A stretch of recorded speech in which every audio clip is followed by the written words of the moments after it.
되시기를 빕니다. 어제까지 저희들 아주 즐거운 여름 캠프를 다녀왔습니다. 우리가 말씀도 좋은 말씀도 듣고 또 서로 교제하고 아주 즐거운 시간이었습니다. 제가 보니까 우리 교회 족구팀이 제일 즐거워했던 것 같아요. 지겹도록 했죠. 한 대여섯 시간 한 것 같은데 그리고도 또 하고 싶어 하더라고요. 아무튼 우리가 또 기회가 되면 이렇게 함께 나가서 함께 먹고 함께 놀고 함께 자고 이런 시간들을 많이 가지면 좋겠습니다. 이 시간에는 구원의 확신은 가능한가 하는 제목으로 하나님 말씀을 전하겠습니다. 이 구원의 확신, 그것이 가능한가? 근데 이제 더 중요한 것은 뭐냐 하면 성경적인 그런 확신을 가져야 된다는 것입니다. 거짓 확신이 아니라 성경적으로 하나님 말씀에 근거해서 그런 구원의 확신을 가질 수 있어야 된다는 겁니다. 제가 이런 주제로 전에도 말씀을 드렸습니다. 근데 사실 이런 주제를 이야기할 때 제 마음에 한 가지 염려가 되는 것이 있습니다. 예수님을 믿고 구원을 받았지만 아직 믿음이 연약한 사람이 있습니다. 이런 분들은 이런 말씀을 강하게 드리면 이 믿음이 흔들리게 됩니다. 사실 그런 분들은 이 믿음이 잘 자라가도록 그렇게 도와드려야 됩니다. 그런데 이 구원의 확신에 대해서 강하게 이야기하면 믿음이 연약한 분들이 흔들릴 수 있어요. 사실 제가 이 말씀을 드리는 것은 혹 우리 중에 잘못된 확신을 가지고 있을까 봐 이 말씀을 드리는 것입니다. 거짓된 확신, 이것은 매우 위험하죠. 그래서 성경적인 구원의 확신을 가지도록 제가 도와드리려고 이 말씀을 드리는 것입니다. 자, 구원의 확신, 이게 뭐냐? 내가 하나님의 자녀가 되었다 하는 거죠. 그리고 죄사함에 대한 확신입니다. 예수님의 십자가 피를 통해서 내 죄가 다 용서되었다. 그래서 천국에 대한 확신입니다. 나는 오늘 죽어도 천국에 갈 수 있다. 이런 구원의 확신, 이것을 이 땅에 살면서 우리가 확신할 수 있느냐? 이 질문에 대해서 대답은 그렇다라는 것입니다. 우리가 오늘 읽은 하나님 말씀에 내가 하나님의 아들의 이름을 믿는 너희에게 이것을 쓰는 것은 너희로 하여금 너희에게 영생이 있음을 알게 하려 함이라.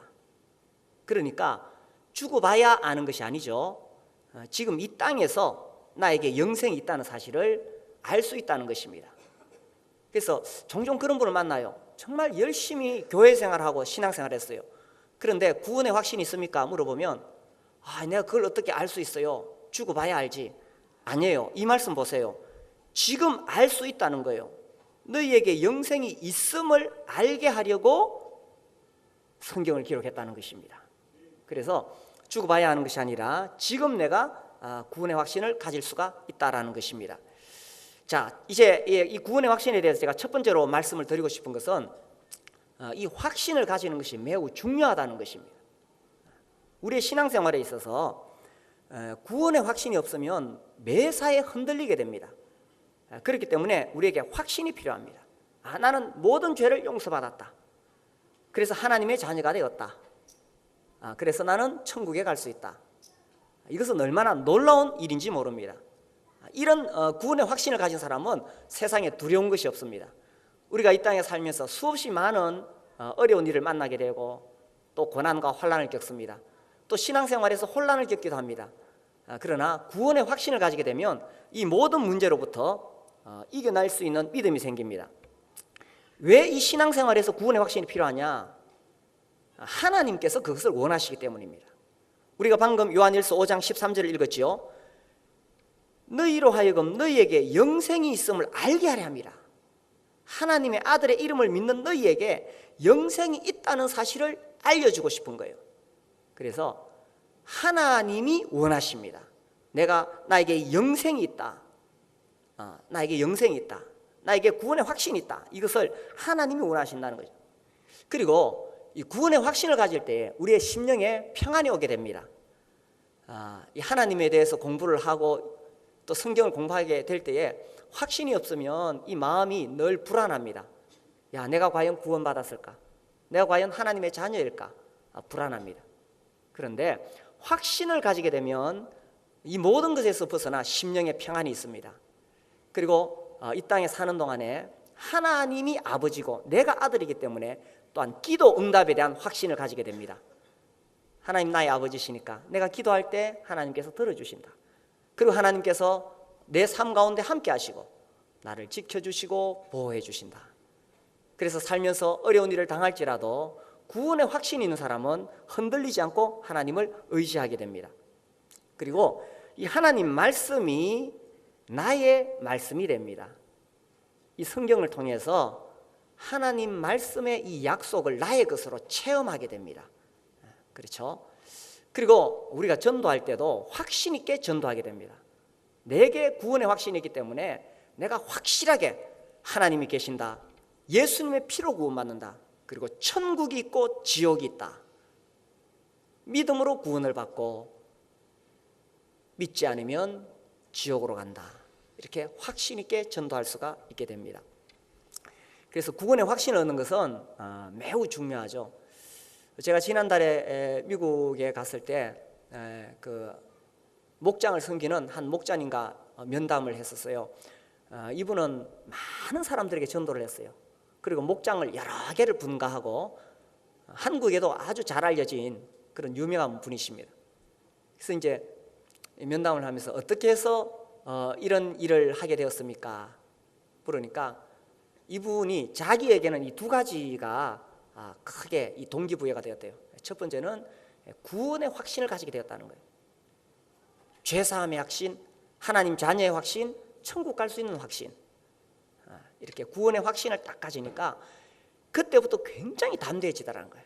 그리고 이제 또 하나는 자기가 참 살아오면서 너무 상처를 많이 받았는데 뭐 부모로부터 남편으로부터 뭐 수없이 상처를 받았는데 구원의 확신을 가지고 새벽마다 나와서 기도하는 중에 하나님께서 그 상처를 치유해 주시더래요.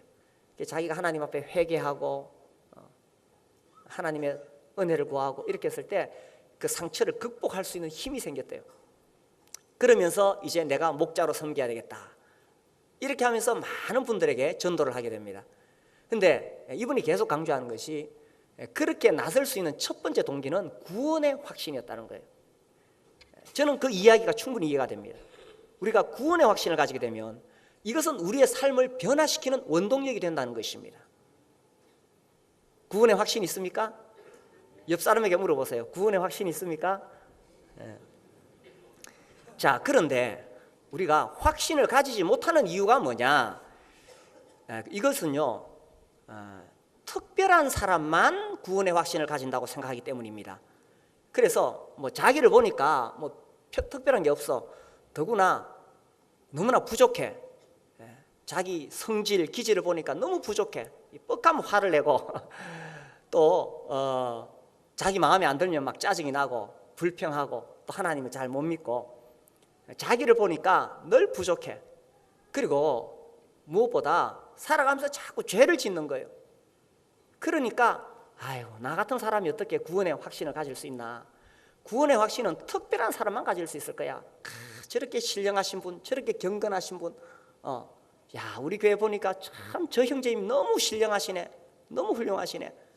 아니면 막 정말 이 특별한 목사님들, 또 특별한 경험을 한 사람들, 이 기도 응답에 특별한 체험을 하고 또 막 기도하는 중에 이 몸에 전율이 흐르고 전기가 통하고 뭐 환상을 보고, 구원의 확신을 가진 분들 중에 그런 자기의 특별한 경험을 말하는 사람들이 많이 있습니다.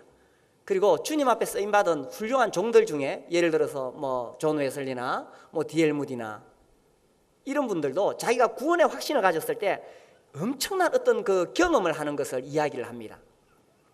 그런데 내 같은 사람이 어떻게 구원의 확신을 가질 수 있느냐, 이렇게 생각합니다. 그러나 그렇지 않다는 것입니다. 구원의 확신은 특별한 사람만 가질 수 있는 것이 아닙니다. 왜냐하면 요한일서 5장 13절, 내가 하나님의 아들의 이름을 믿는 너희에게, 이것을 쓰는 것은 누구든지 하나님의 아들의 이름, 예수님을 믿으면 영생을 가질 수가 있다는 것입니다. 그리고 그것을 죽어봐야 아는 것이 아니라 지금 내가 알 수 있다는 것입니다. 이제 우리 교회 이제 나오신 지 얼마 안 되는 분들이 많이 계십니다. 이분들이 생각할 때, 야, 나는 언제 예수님을 믿고 나는 언제 이 신앙에 대해서 확신을 가질 수 있을까? 아마 염려가 되실 것입니다. 그러나 걱정 안 하셔도 됩니다. 계속 말씀을 듣다 보면 내가 특별한 사람이 아니라 할지라도 누구든지 예수님을 믿으면 구원의 확신을 가질 수가 있다는 것입니다. 반면에 거짓 확신을 가지는 것, 이건 매우 위험한 것입니다. 자, 그래서 성경에도 분명하게 경고가 나와 있습니다. 고린도후서 13장 5절 말씀에 보면 바울이 고린도 성도들에게 이와 같이 편지를 썼습니다. 고린도후서 13장 5절. 자, 이것은 예수님을 모르는 사람이 아닙니다. 예수님을 믿고 교회 안에 있는 사람들에게 경고한 것입니다. 너희는 믿음에 있는가? 너희 자신을 시험하고 너희 자신을 확정하라. 이 예수님 믿는 사람에게 이렇게 썼어요. 너희는 믿음이 있는가? 진짜 너희가 믿음이 있는가? 너희 자신을 시험하고 너희 자신을 확정하라. 예수 그리스도께서 너희 안에 계신 줄을 너희가 스스로 알지 못하느냐? 너희 안에 예수 그리스도가 참으로 계시냐? 그렇지 않으면 너희는 버림받은 자니라. 교회를 다녀서 5년을 다니고 10년을 다니고 20년을 다녀도 구원받지 않을 수 있다는 것입니다. 너희 안에 예수 그리스도가 계시냐? 그렇지 않다면 너희는 버리운 자니라. 이 거짓 확신이 얼마나 무서운 것인지 모릅니다. 왜 무섭습니까? 자기는 구원받았다고 생각하는데 진짜로 구원받지 않았다면 어떻게 되겠어요? 이 땅에 사는 동안에 여전히 죄 가운데 살아갑니다. 그리고 결론적으로 죽으면 지옥 갑니다. 그러니 거짓 확신에 있는 사람이 얼마나 무서운 것입니까? 그래서 너희는 믿음에 있는가? 너희 자신을 시험하고 너희 자신을 확증하라. 너희가 참으로 구원받는 믿음을 가지고 있는가? 이렇게 경고하고 있는 것입니다. 이 거짓 확신이 들어오는 것, 이런 사람들도 지식적으로는 잘 압니다. 예수님이 내 죄를 다 가져가셨다. 나는 죄 용서받았다. 그래서 나는 죽어도 천국 간다. 어떤 면에서 지식적으로는 알고 있습니다. 그러나 지식적으로 안다고 해서 그것이 다 구원이냐? 그 지식만 붙잡는다고 해서 내가 구원받았다고 말할 수 있느냐라는 것입니다. 문제는 이 지식을, 이 복음의 지식을 잘못 알 때 심각한 문제가 생깁니다. 이 사람들은 죄를 지으면서도 막 죄 속에 살아가면서도 뭐 구원받아도 죄 짓는다 그러더라. 그렇게 자기가 죄 짓는 것을 너무나 당연하게 생각한다는 것입니다. 그래서 이게요, 거짓 확신이 얼마나 무서우냐 하면 죄 가운데 살아도 된다는 생각을 은근히 불어넣는다는 것입니다. 그래서 죄를 짓고 살아가면서도 자기가 죄를 지었을 때 정말 하나님 앞에 통회하고 하나님 앞에 자백하고 회개하려고 하지 않는다는 것입니다. 이것이 거짓 확신에 있는 사람입니다. 죄를 짓고도 여전히 그 죄에 대해서 두려워하지 않고 부끄러워하지 않고 하나님 앞에서 통회하지 않는다면 거짓 확신일 수 있다는 것입니다. 정말 구원받은 사람은 죄를 지었을 때 어떻게 하느냐? 시편 32편 말씀을 보겠습니다. 시편 32편 3절입니다. 3절. 3절. 내가 입을 열지 아니할 때에 종일 신음함으로 내 뼈가 쇠하였나이다. 여기서 입을 열지 않는다는 게 뭐냐? 죄를 짓고도 하나님 앞에 회개하지 않고 있을 때에, 하나님 앞에 자백하지 않고 있을 때에 종일 신음함으로 뼈가 썩는 것처럼, 뼈가 눌리는 것처럼 고통을 겪게 된다는 것입니다. 주의 손이 주야로 나를 누르시오니 내 진액이 빠졌어. 진액이 빠졌어. 여름 가뭄에 마른같이 되었나이다. 온몸에 진액이 다 빠져나가는 것처럼 회개하지 않고 있을 때 이 심령이 이렇게 괴롭다는 것입니다. 그러다 드디어 용기를 냈습니다. 내가 이르기를 내 허물을 여호와께 자복하리라. 하나님, 내가 잘못했습니다 하고 주께 내 죄를 아뢰고 내 죄악을 숨기지 아니하였더니 하나님 내가 잘못했습니다 이렇게 회개했더니 곧 주께서 내 죄악을 사셨나이다. 자, 구원받은 사람도 죄를 지을 수 있습니까? 예, 구원받은 사람도 죄를 지을 수가 있습니다. 그러나 구원받은 사람이 여전히 계속 죄 속에서 살아가지는 않습니다. 왜냐하면 이 안에 성령님이 계시기 때문에, 그리스도께서 계시기 때문에 구원받은 사람이 죄를 지으면 계속 마음에 눌림이 되는 것입니다. 그래서 하나님 앞에 용서를 구하기까지, 자백할 때까지는 이 심령이 너무 무겁고 괴로운 거예요. 그래서 결국 하나님 앞에 자백하고 회개할 수밖에 없다는 것입니다. 자, 구원을 받았다는 것은 죄를 안 짓는다는 것이 아닙니다. 구원을 받아도 죄를 지을 수 있습니다. 그러나 죄를 지었을 때 그 죄의식을 느끼면서 하나님 앞에 이 자백하고 회개하게 된다는 것입니다. 구원받은 사람은 죄의식을 느끼지만 구원의 확신을 잃어버리지는 않습니다. 비록 내가 죄를 지어서 이게 잘못이구나 가슴을 치지만 그렇다고 해서 구원의 확신을 잃어버리지는 않는다는 것입니다. 그래서 구원의 확신을 가진 사람은 죄를 지을 때 그 확신에, 구원의 확신에 근거해서 죄와 싸우고, 죄를 지었을 때 죄를 부끄러워하고 또 하나님을 두려워하고 결국 하나님 앞에 용서를 구하고 다시 하나님과 친밀한 관계를 맺게 된다는 것입니다. 그런데 거짓 확신이 왜 위험하냐? 거짓 확신 가운데 있는 사람은 이제 나는 내 죄가 다 용서되었다, 난 오늘 죽어도 천국 간다, 미래에 내가 지을 죄까지 예수님이 다 갚아주셨다, 이것을 지식적으로만 알고 있기 때문에 죄 가운데 살면서도 진정으로 가슴을 치며 회개하지 않는다는 것입니다. 혹 우리 가운데 잘못된 복음을 듣고 거짓 확신을 가지고 있다면 정말 하나님 앞에 자기를 돌아보기를 바랍니다. 나는 죄를 지을 때 내 가슴이 아픈가? 내가 정말 이 죄를 하나님 앞에 회개하고 돌이키기까지 정말 뼈가 마르는 것처럼 내 심령이 무거운가? 자신을 돌아보시고, 그래서 고린도서 13장 5절에 너희는 믿음 안에 있는가? 너희 자신을 시험하고 너희 자신을 확증하라. 예수 그리스도께서 너희 안에 계신 줄을 너희가 스스로 알지 못하냐? 예수님이 내 안에 계시면 우리가 이 죄 문제 때문에 갈등하고 괴로워할 수밖에 없다는 것입니다. 자, 이제 두 번째로 이 구원의 확신에 대해서 제가 두 가지 측면을 말씀을 드리고자 합니다. 이 존 메가드가 이런 부분들을 아주 잘 정리를 했어요. 첫 번째, 우리가 구원의 확신을 가진다는 것은 객관적인 측면이 있습니다. 이게 뭐냐? 우리가 구원의 확신을 가지는 것은 단순히 내 감정이나 내 행위에 근거하지 않습니다. 어디에 근거합니까? 100% 어디에 근거합니까? 하나님의 말씀, 하나님의 약속에 근거합니다. 자, 그래서 우리가 하나님의 말씀을 근거로 해서 구원을 받는데, 이렇게 할 때에는 우리에게 어떤 생각이 있냐면 이 성경은 변하지 않는 영원한 하나님의 말씀이라는 것입니다. 그래서 우리가 말씀을 통해서 구원의 확신을 얻을 수 있습니다. 자, 그런데 문제는 이것을 잘못 받아들이게 될 때에 우리가 오해를 하게 된다는 거죠. 이 과거 역사 속에서, 교회사 속에서 샌디 문파라고 있습니다. 샌디 문파. 이 사람들의 처음 출발은 하나님 말씀을 너무나 귀하게 여기는 것이었어요. 그래서 우리의 신앙생활에 어떤 감정이나 행위보다는 말씀에 의지한 그런 신앙을 추구했습니다.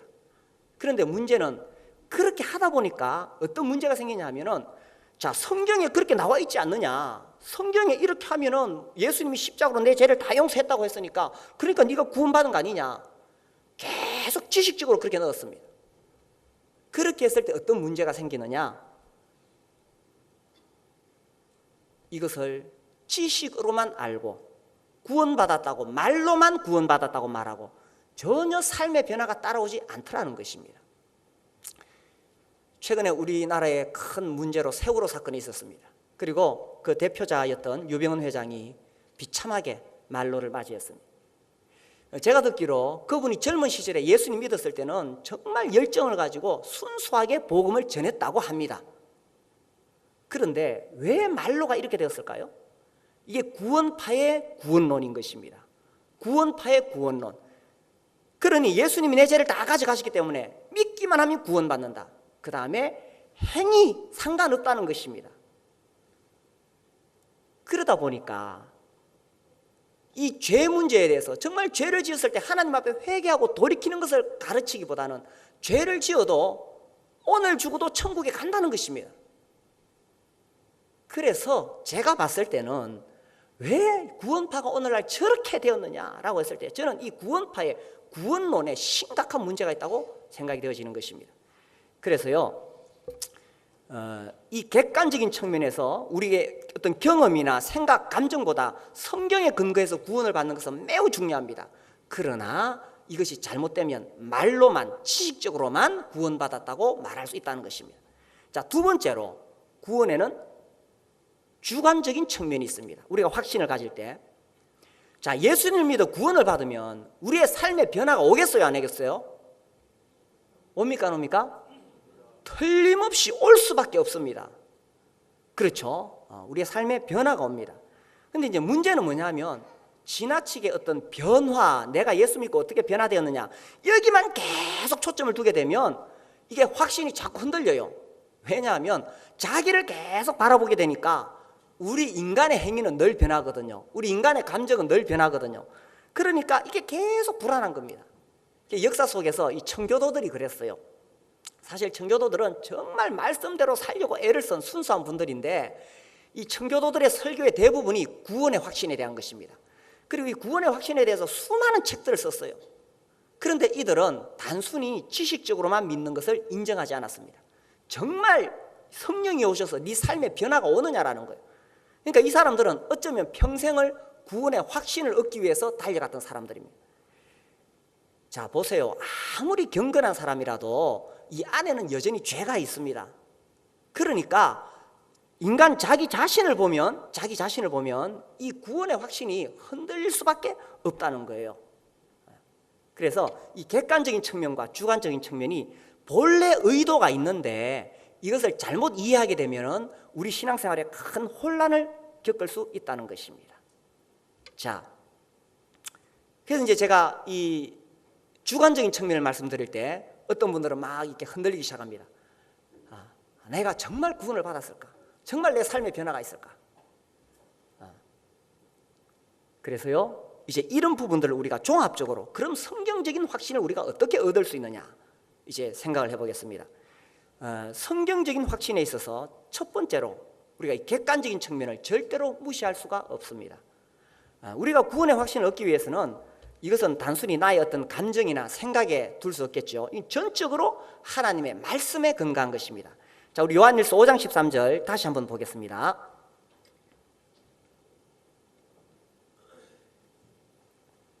(5장 13절) 우리 다시 한번 읽어보겠습니다.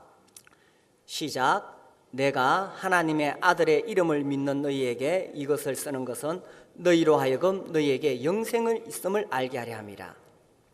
자, 우리가 이 구원의 확신을 가지는 것은 분명히 이 객관적인 어떤 근거가 있습니다. 첫 번째로는 하나님의 말씀입니다. 그렇죠? 하나님의 말씀은 분명하게 우리에게 약속해 주셨습니다. 하나님의 아들의 이름을 믿는 너희에게 예수님을 믿으면 우리에게 영생이 있다는 사실입니다. 그리고 이 하나님 말씀은 변하지 않는 것이죠. 영원한 것입니다. 우리 민수기 23장에 보면요, 민수기 23장 19절입니다.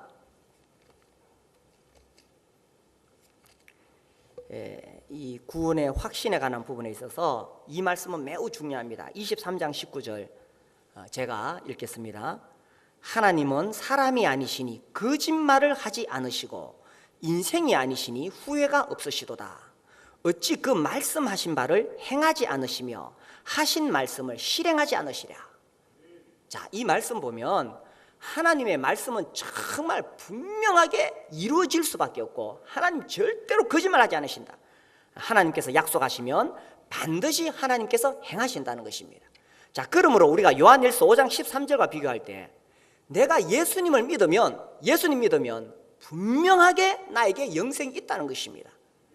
그래서 우리의 구원의 근거는 무엇보다도 이 하나님의 말씀이 되는 것입니다. 그렇죠? 그래서 이 하나님의 말씀이 근거다. 그리고 객관적인 사실에서 또 한 가지 우리가 더 생각해 볼 수 있는 것은 하나님의 말씀과 함께 역사적으로 분명하게 일어났던 사실입니다. 자, 역사적으로 어떤 일이 일어났느냐? 지금부터 2000년 전에 하나님의 아들 예수 그리스도께서 십자가에 못 박혀 죽으셨다는 것이죠. 예수님 왜 십자가에 못 박혀 죽었습니까? 그분 자신의 죄가 아니라 우리 죄를 대신해서 예수님이 십자가에 못 박혀 죽으셨습니다. 자, 여기서 또 이 십자가의 죽음, 이건 대속 죽음이죠. 죄 때문에, 내 죄 때문에 내가 죽어야 되는데 예수님이 내 죄를 위해서 대신해서 십자가에서 죽으셨습니다. 그러므로 이제 내가 내 죄를 갚을 필요가 있어요, 없어요? 없습니다. 예수님께서 내 죄값을 다 갚아주셨습니다. 예수님 마지막에 다 이루었다고 말씀하셨습니다. 이제 걱정하지 마라. 네 죄값을 내가 다 갚았다. 예수님께서 이렇게 말씀하셨습니다. 그래서 예수님의 십자가에서 흘리신 이 피, 예수님의 보혈, 이 보혈이 얼마나 놀라운 능력을 가지고 있는지 모릅니다. 그래서 어떤 죄인이라 할지라도, 아무리 악한 죄인이라 할지라도 하나님 앞에 회개하고 돌아오면 이 보혈의 능력을 힘입을 수 있습니다. 그래서 그 보혈 앞에 어떤 죄도 다 용서받을 수가 있다는 사실입니다. 그렇죠? 그래서 내가 지금까지 어떤 모습으로 살아왔든지 간에, 또 앞으로 내가 어떻게 살아가든지 간에 예수님의 보혈로 인해서 내 죄는 깨끗이 씻어졌습니다. 그래서 이런 객관적인 사실로 인해서 우리는 분명하게 구원의 확신을 가질 수가 있다는 것입니다. 그래서 내가 나의 어떤 감정이나 어떤 나의 상태나 내가 또 특별한 경험을 안 했다 할지라도, 또 비록 나의 행위가 부족하다 할지라도 우리는 100% 예수님의 보혈을 의지해야 됩니다. 그리고 하나님의 말씀을 의지해야 됩니다. 예수님의 피를 의지해야 됩니다. 예수님의 피를 통해서 우리가 구원의 확신을 얻을 수가 있다는 것입니다. 그렇죠. 그런데 이것이 정말 이 사실에 근거해서 내가 예수님을 영접하게 됩니다. 이 사실에 근거해서 예수님을 영접했을 때 성령님이 나에게 오시죠. 그리스도의 영이 나에게 오십니다. 그래서 이 사실에 근거해서 내가 정말 예수님을 나의 주인으로, 나의 구주로 모셨을 때 어떤 일이 일어나느냐? 성령님이 나에게 오신다는 사실입니다. 자, 우리 로마서 8장 9절을 보겠습니다. 이 주관적인 측면에 있어서 로마서 8장 9절,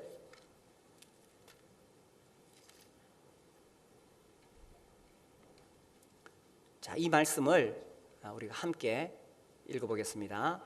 로마서 8장 9절 시작. 만일 너희 속에 하나님의 영이 거하시면 너희가 육신에 있지 아니하고 영에 있나니 누구든지 그리스도의 영이 없으면 그리스도의 사람이 아니냐. 자, 우리가 그리스도인이라고 말합니다. 그리스도인이라고 할 때 그리스도의 사람, 어떤 사람이 그리스도의 사람입니까? 그리스도의 영이 있는 사람. 반대로 그리스도의 영이 없으면 그리스도의 사람이 아니라는 것입니다. 다르게 표현하면 이 안에 성령이 안 계시면 구원받지 않았다는 것입니다. 우리가 예수님 영접할 때 성령님이 나에게 오십니다. 그런데 단순히 이 십자가 사건이 나에게 지식으로만 알려져 있다면 그건 구원받은 게 아니죠. 내가 정말 이 십자가를 온전히 의지해서 내 인생을 온전히 예수 그리스도께 맡길 때 그때 성령이 나에게 오십니다. 자, 그리스도의 영, 성령이 오시면 우리의 삶에 변화가 일어날까요, 안 날까요? 성령을 모셨는데도 전혀 변화가 일어나지 않고 여전히 믿기 전하고 똑같이 살아가고 있다면 이 사람의 구원은 다시 한번 점검해 볼 필요가 있다는 것입니다. 자, 세상적으로도 무당들이요, 어떻게 무당됩니까? 접신해요. 귀신을 모셔드린다는 이상하네. 귀신을 받으면 무당들이 능력이 생겨요. 지혜가 생겨요. 그래가지고 점치러 오는 사람을 딱 알아봐요. 따고만 아하, 마누라가 바람 피우고 도망갔네. 대만 알아맞혀요. 그리고 막 그 시푸른 작두날 위에서 맨발로 춤을 춰요. 자, 세상에 잡신, 귀신이 들어와도 사람이 변해요. 하물며 온 우주 만물을 만드신 절대 전능하신 하나님의 영, 성령이 나에게 오시면 나에게 당연히 변화가 일어날 수밖에 없다는 것입니다. 그래서 성령이 오시면 이제 정말 이전에는 하나님에 대해 관심이 없었는데 이제 정말 하나님에 대해서 관심이 생깁니다. 하나님 말씀을 사모하게 됩니다. 그리고 주님을 찬양하게 되고 주님을 예배하게 됩니다. 그리고요, 하나님 말씀을 읽으면 신기하게 이게 이해가 되기 시작해요. 이거 전부를 다 알 수는 없어요. 그런데 읽으면 무슨 말인지 조금씩 이해가 되어져요. 그리고 재밌어요. 그래서 구원받으면 하나님 말씀 듣고 싶어 해요. 성경 읽고 싶어 해요. 구원받으면 기도하고 싶어 해요. 왜냐하면 아들이 아버지를 만났어. 나의 참된 아버지를 만나니까 그 아버지하고 말하고 싶은 거예요. 그러니까 기도할 수밖에 없다는 겁니다. 그리고요, 거룩한 영 성령이 오시게 되었을 때 무엇보다도 죄를 지으면 가슴이 아프기 시작해요. 예수님이 내 죄를 다 갚아주셨어요. 그래서 나는 하나님 앞에 의롭다함을 얻었어요. 나는 천국에 가요. 이런 구원의 확신이 있어요. 그러나 내가 죄를 지을 때 성령님이 근심하는 거예요. 하나님이 나를 이렇게 용서해 주시고 예수님이 내 죄 때문에 십자가에 못 박혀 죽었는데 내가 또 죄를 지었구나. 가슴이 아픈 거예요. 그래서 내가 하나님 앞에 자백할 때까지는 뼈가 마르고 진액이 마르는 거예요. 이 성령님이 오시면 그런 역사가 일어나는 거예요. 그래서 구원을 받아서 성령을 모시면 또한 안 가르쳐줘도 전도해요. 왜냐하면 내가 예수님 모르고 지옥 가고 있었는데 내 주위에 보니까 많은 사람들이 죄 가운데 살다가 지옥 가는 거예요. 그러니 어떻게 하면 저 사람들에게 예수님의 십자가 전해서 저 사람도 예수 믿고 천국 갈 수 있을까? 어제 수련회 때도 제가 그런 말씀 드렸지만 안타깝게도 이 다사 지역에서 뛰어내리는 사람들이 많아요. 지난주에도 한 사람이 뛰어내렸대요. 왜 이런 일이 생겼어요? 저는 그 이야기 들을 때에 두 가지를 생각했어요. 하나는 우리 교회가 영적으로 더 강해서 참 그런 사람들에게 예수님 전할 수 있어야 되는데 우리가 영적으로 약하기 때문에 이 다사 지역에서 이런 일이 일어나는구나. 또 하나는 그 사람이 예수님을 만났다면 뛰어내릴 생각을 했을까? 예수님을 만나는 순간 모든 것이 다 달라지는 것입니다. 지금까지는 이 세상에 살면서 땅에 있는 것, 썩어질 것 위해서 살아가다가 아무리 땅에 있는 것 많이 모아도 마음이 채워지지 않아요. 마음은 여전히 공허한 거예요. 그러다가 또 자기 뜻대로 일이 풀리지 않으면 그러면 좌절하고 낙심해가지고 올라가서 뛰내리는 거예요. 그러나 예수 그리스도를 만나는 순간 영적인 눈이 열리는 것입니다. 이제는 이 세상을 바라보는 시각이 달라지는 거예요. 과거에 내가 그렇게 얻으려고 발부둥 치고 가던 세상의 명예와 세상의 이 쾌락과 세상의 재물 이런 것들이 정말 우습게 보이는 거예요. 그리고 정말 나는 하늘의 부르심을 받았다. 나는 하나님의 자녀다. 나의 소망은 천국에 있다. 그리고 이 땅에 사는 동안 비록 환난과 고난이 올지라도 그것을 넉넉하게 물리칠 수 있는 믿음이 생기는 거예요. 성령이 오시면 이러한 삶의 변화가 일어날 수밖에 없다는 것입니다. 말로는 구원받았다고 말하지만 여전히 세상의 재물을 사랑하고 여전히 세상의 쾌락을 쫓아가는데 어떻게 구원받았다고 말할 수가 있겠어요? 그 안에 과연 성령이 계십니까? 그리스도의 영이 있습니까? 오늘날 가짜로 구원받은 사람 많습니다. 오늘날 거짓 확신 속에 살아가는 사람들 많습니다. 제가 오늘 이렇게 설교를 하면서 최소한 우리 성서 행복한 교회 나오는 사람들은 거짓 확신에 빠지지 않기를 바라는 것입니다. 그러므로 너희가 믿음에 있는가 너희 자신을 시험하고 확증하라. 그리스도 예수께서 너희 안에 계신 줄을 너희가 스스로 알지 못하느냐. 예수님이 내 안에 계시고 성령님이 나에게 오실 때 우리의 삶은 변화될 수밖에 없다는 것입니다. 제가 고등학교 때 우리 교장 선생님 신앙이 조금 제가 봤을 때 좀 의심스러운 면은 많아요. 아무튼 이분은 아주 열심히 예수님 믿는 분이었는데 이분이 이 어떤 사람하고 학생하고 상담을 하다가 왔어요. 이 학생이 구원파를 만났어요. 그래서 그 학생이 하는 말이 구원파에 가야 구원을 받는다는 거예요. 교장 선생님 설교 시간에 이런 말씀하셨어요. 아니 구원파가 무슨 구원 배급소냐? 아니 그 구원파 그 사람들이 구원 배급소 소장이냐? 자기들이 구원을 막 나눠주게? 제가 그 이야기 지금도 기억합니다. 그렇죠. 그것이 구원파든지 어떤 교회든지 어떤 유명한 목사님이시든지 대단한 전도자든지 그 사람이 구원 배급소 소장 아닙니다. 구원은 오직 성령을 통해서만 가능합니다. 그래서 우리가 성령께서 그를 구원하시도록 우리가 기도하고 또 기도하고 하나님 말씀을 간절한 마음으로 전하는 거예요. 하나님 말씀에 근거해서 구원을 받기 때문에 하나님 말씀이 내 심령에 오면 놀랍게도 죽은 내 영혼을 살리는 것입니다. 이 예수님의 십자가 보혈의 사건이 성령을 통해서 들을 때 내 죽은 심령을 일깨우게 되고 여기서 거듭나는 역사가 일어나게 되는 거죠. 그래서요, 정말 내가 구원받아서 내 안에 성령이 계신다면 정말 내 삶의 변화가 일어나고 있느냐? 구원의 결과입니다. 그래서 너희 안에 그리스도의 영이 없으면 그리스도의 사람이 아니라. 자, 우리 로마서 10장 9절을 한 군데 더 보겠습니다. 자, 참된 확신 얻기 위해서 우리에게 매우 중요한 것이 있습니다. 참된 확신을 얻기 위해서 이 참된 확신은 참된 믿음에서 오는데 이 온전한 복음을 제대로 들어야 돼요. 10장 9절 우리 함께 읽겠습니다. 내가 만일 내 입으로 예수를 주로 시인하며 또 하나님께서 그를 죽은 자 가운데서 살리신 것을 내 마음에 믿으면 구원을 받으리라. 자, 어떻게 구원을 받느냐? 예수님을 누구로 시인해요? 주로. 온 우주 만물을 만드신 그 창조주가 예수님이시다. 지금까지는 내가 주인이 되어 살아왔어요. 죄가 다른 게 아니에요. 죄라는 게 도둑질하고 싸움질하는 게 죄가 아니라, 물론 그것도 죄지만 가장 근본적인 죄는 창조주 하나님을 내가 인정하지 않는 거예요. 창조주 하나님을 내가 거절하는 거예요. 그리고 내가 주인이 되어 살아가는 거예요. 내가. 하나님이 온 우주 만물을 만드시고 하나님이 나를 만드셔서 하나님이 주인이신데 나는 하나님을 주인으로 인정 안 해요. 내 마음대로 사는 거예요. 내 고집대로 사는 거예요. 내 하고 싶은 대로 사는 거예요. 내 쾌락을 위해 사는 거예요. 이것이 죄라는 것입니다. 그러다가 이제 예수님이 주인이시구나, 이 사실을 깨닫고 회개하는 것입니다.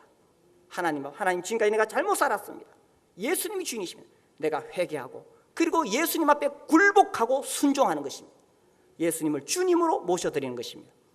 예수님이 주님이시요, 또 하나님이 그를 죽은 자 가운데서 살리셨어요. 내 죄를 다 용서해 주셨어요. 그래서 예수님이 나의 구주시구나. 그래서 예수님을 나의 주와 구주로 모시게 되는 것입니다. 이것이 참된 복음입니다. 구원 받으셨습니까? 구원의 확신이 있습니까? 예수님이 참으로 나의 주님이 되셨습니까? 우리가 살아가면서 이 사실을 자주 잊어버립니다. 그럴 때마다 다시 돌아와서, 그렇지, 내 인생의 주인은 예수님이야. 예수님께 내가 순종하고 예수님께 굴복하고 하나님 말씀에 엎드려서 사는 것입니다. 그리고 내 인생의 모든 문제 내가 지고 가는 것이 아니라 나의 주인이신 예수님께 다 떠맡기는 겁니다. 주인이 걱정하고 염려해야 되지 내가 왜 걱정하고 염려합니까? 그래서 예수님이 주인 되실 때 우리가 자유를 누리게 됩니다. 죄에서 자유를 누리게 됩니다. 왜냐하면 예수님이 나를 다스리시고 성령께서 내 안에 충만하실 때 죄를 이길 수 있는 능력, 예수님으로부터 오는 것입니다.